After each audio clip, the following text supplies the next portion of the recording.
شاری ژەنەڕاڵی پایس. بۆ چواروەرزی ساڵ نابێتە پایس، تا نیگایەوم هەردەم نیشاندا. ئەو نیگایی لە سنگ ماسووتێ و چەخماخادا لە ناخی گیاندا. پایس بوو باران نم ئەباری، نیگای چاوانی پایزی و مەستی وەک چەم ڕژایە دەشتی گیانمەوە. دەستی خۆزگەمی خستە ناو دەستی.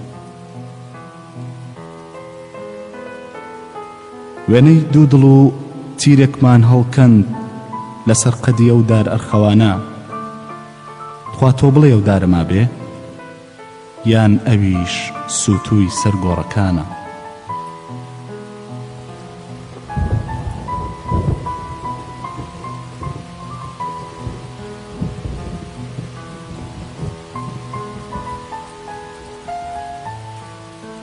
لە غوربەتە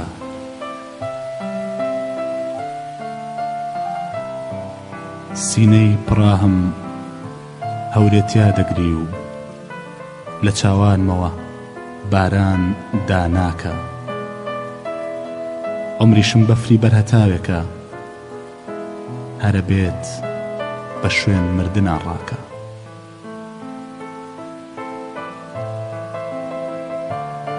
کێ بێ پاییزی دڵی ئاوارم بنێتە کۆشی قرمزی بەهار.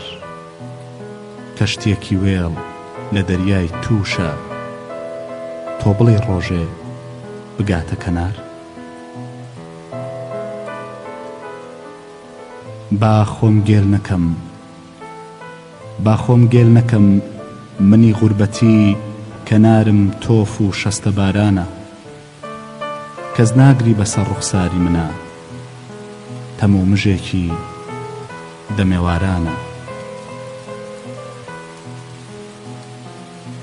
بۆ شادمانی زۆر کورتە تەمەن، بۆ کوێرەوەری نابڕێتەوە. چۆن گڕناگرێ بەفری بەرهەتاو، خۆ دوای چەند ساتێ سەرەنێتەوە.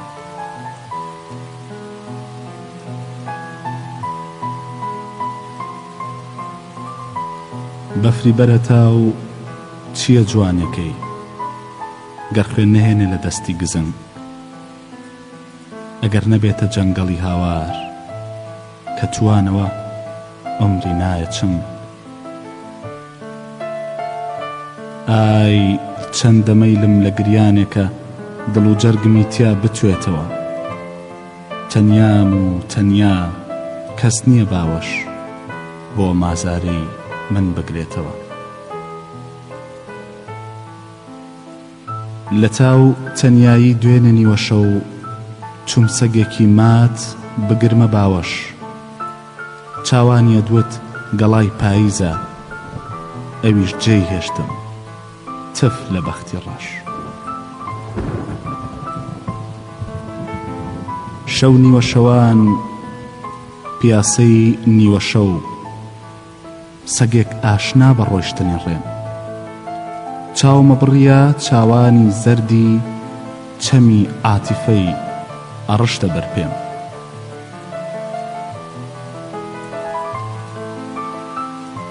لە بەڕێهێڵەی برسێتیە، ئای ڕەنگە ئەو سەگە ئێستا مردبێت.